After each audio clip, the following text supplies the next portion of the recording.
ঝিনুকের খোল চুলার আগুনে জাল দিয়ে চুন তৈরি করছেন ঠাকুরগাঁওয়ের শ্রী নিমাই দেবনাথ। প্রতিদিনের মতো ভোর থেকে শুরু করেছেন এই কর্মযজ্ঞ। ঐতিহ্যবাহী এই পেশা আগলে রেখেই রুটি রোজির যোগান আসে তার পরিবারে। ঝিনুক কিনে হয় না, তারপর খড়ি কিনি, খড়ি 250 টাকা মন, 1000 টাকা সিঁদুর বস্তা। যদি না পাই তখন নিজে মারতে ঝিনুক মারতে যাই। 25, 30, 40 যাক যেমন পাই তাকে যেমন বিক্রি করি। পরিশ্রম যে হিসাবে দাম আছে ওইভাবে পোষায় না, পরিশ্রম খুবই হয়। খুব একটা লাভের মুখ না দেখলেও বংশ পরম্পরায় চুন শিল্প টিকিয়ে রেখেছেন ঠাকুরগাঁও জেলার অর্ধশত পরিবার। বলছেন চুন তৈরির কাঁচামালের দাম বাড়লেও বাড়েনি চুনের দাম। ব্যবসার যা পরিশ্রম অনেক পোষায় না।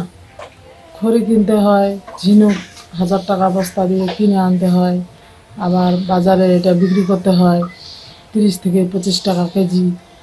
এগুলা দিয়ে আমাদের হচ্ছে না। আপনি কিন্তু অন্য কাজ করি না, এই বর্ষার টাইমে আমার চুন তৈরিতে খুব ভালো হয় না, পানি পড়ে, এইভাবে আমার চুন তৈরি করে অসুবিধা হয় তাদের। চুন তৈরির প্রধান কাঁচামাল ঝিনুক কিনতে প্রতি মন গুনতে হয় 700 থেকে 1000 টাকা। খড়িতে খরচ পড়ে প্রতি মনে 300 থেকে 350 টাকা। প্রায় 8 ঘন্টা সময় খরচ করে তৈরি করা 1 মন চুনের দাম ওঠে 1600 টাকা, যা কেজিতে বিক্রি হয় সর্বোচ্চ 40 টাকা দরে। এই অবস্থায় শিল্পটিকে টিকিয়ে রাখতে সরকারি পৃষ্ঠপোষকতার দাবি পরিবারগুলোর। সকাল 4টার সময় খুব ভোরে উঠতে হয়, ওঠার পরে একটা করে ঝিনে বাঁচতে হয়, তারপর আবার নিয়ে আসতে হয়। পরিশ্রম খুবই অতিরিক্ত পরিশ্রম। ঠিকমতো কাজ করে যে ন্যায্য একটা দাম এটা আমরা পাই না। কষ্ট করে বানাই, তারপরও কারখানা নাই। সরকার আমাদের যদি ভালো মতো কিছু টাকা একটু লোন টোন দিত তাহলে একটু ভালো মতো বানাইতে পারতাম। যদিও ঋণ সহ প্রশিক্ষণ ও বাজারজাতকরণে সার্বিক সহায়তার আশ্বাস ক্ষুদ্র ও কুটির শিল্প কর্পোরেশন বিসিক কর্মকর্তার।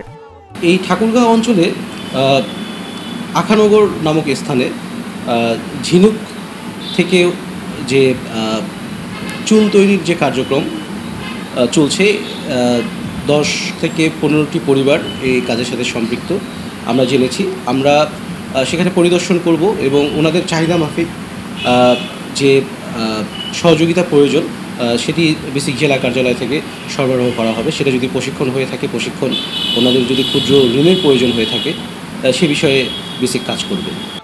ঝিনুকের খোল থেকে তৈরি রুহিয়ার চুনের কদর আছে পুরো জেলা জুড়েই।